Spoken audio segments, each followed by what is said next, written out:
Bonjour, cette vidéo a pour but de présenter une première ébauche du travail de reporting qui était attendu lors de notre projet décisionnel de Master 1 au premier semestre.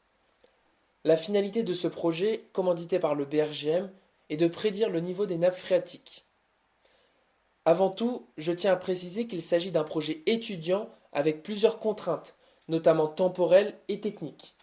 Par conséquent, aucun aspect technique ne sera abordé dans cette démonstration. Ce travail n'est pas gage d'affirmation absolue, mais il n'en reste pas moins soucieux de la qualité des données récoltées et traitées. Avant d'analyser un besoin de notre entrepôt de données, je vais d'abord rappeler le contexte. Le projet se présente donc en deux phases. La première consiste à modéliser un entrepôt de données afin d'analyser et de répondre à des besoins définis au préalable concernant l'évolution du niveau d'eau des nappes ou encore les pannes sur les stations piézométriques. Pour cela, nous avons récupéré, nettoyé, agrégé puis chargé des données en provenance de sources diverses et variées, telles que des données météorologiques, piézométriques, débit des cours d'eau ou encore sur le type de sol où se trouvent les aquifères. La deuxième phase, étudiée au second semestre, consistera en l'élaboration d'algorithmes de prédiction. Passons maintenant à l'étude du besoin, où je vais analyser la fréquence des pannes par station piézométrique. Source de relevé du niveau d'eau des nappes, il est important aussi d'analyser les pannes qui peuvent survenir pour pouvoir les comprendre et potentiellement ressortir des comportements récurrents, répétitifs, en fonction de la localisation des piézomètres par exemple. Pour information, les données de panne que nous avons s'étendent sur 11 ans, de 2005 à 2016. Commençons par une analyse régionale. Voici le diagramme représentant le nombre de pannes par type et par saison, ainsi que, juste en dessous, le diagramme circulaire du nombre de pannes par type, toutes stations confondues. Les stations piézométriques sont toutes situées en Bretagne. Nous pouvons observer que généralement, les pannes se répétant sont soit dues au flotteur bloqué, ou alors une panne de capteur. Les pannes de capteurs sont les plus fréquentes dans la région de Bretagne, avec 57% d'apparitions. Les pannes d'alimentation ou de débordement de la nappe, phénomène d'artésianisme, surviennent rarement ou encore ne sont jamais arrivés pour certaines stations.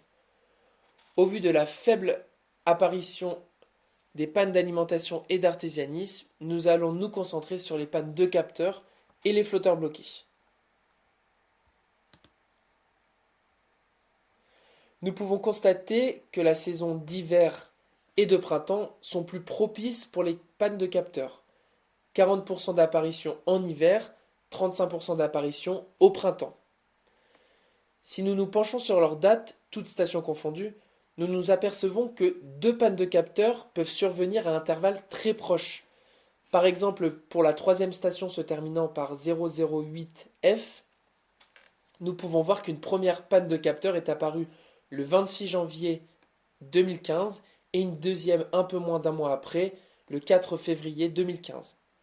Ce motif est assez fréquent et apparaît dans les trois stations présentant le plus de pannes de ce type sur les 6. La station se terminant par 008F, la station se terminant par 0013F et la station se terminant par 0016F.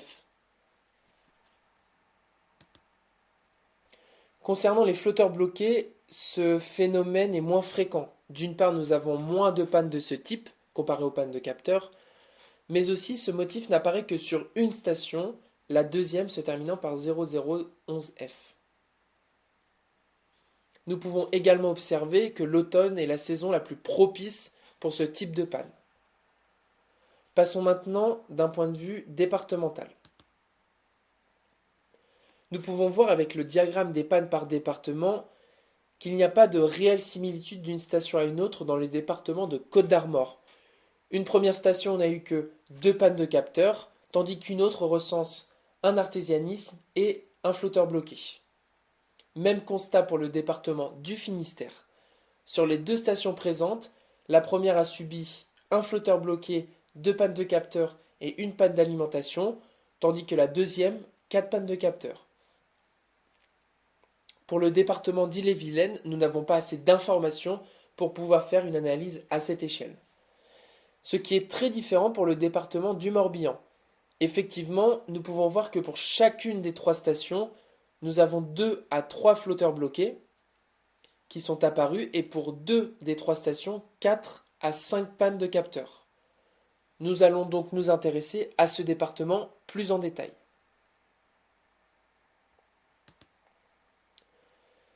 Pour les pannes de capteurs, nous pouvons voir que la saison la plus propice est le printemps avec 44% de désapparitions, puis l'hiver avec 33%. Les dates corroborent ce que nous venons de dire et nous pouvons remarquer que le phénomène de 2 pannes capteurs successifs est bien présent pour les 2 stations. En 2008 pour la première et en 2012 pour la deuxième. Concernant les flotteurs bloqués, la majorité se sont produits en automne à 71%. De plus, il n'y a qu'une station sur 3 ayant eu 2 flotteurs bloqués d'affilée.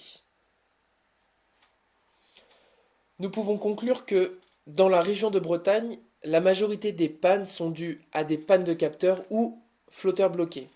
Les pannes de capteurs sont plus susceptibles de survenir en hiver ou au printemps, contrairement aux flotteurs bloqués qui surviennent généralement en automne. Il n'est pas rare de voir une deuxième panne de capteur arriver peu de temps après une première. Il n'y a pas de fréquence d'apparition qui se répète d'une station à une autre, ou bien un type de panne en particulier, même s'il y a une prédominance pour les pannes de capteurs et les flotteurs bloqués, au sein d'un même département. Le Morbihan peut faire exception à cela. Il peut être envisageable d'avoir par exemple une attention particulière en automne dans ce département pour éviter d'avoir des flotteurs bloqués. Merci de votre attention.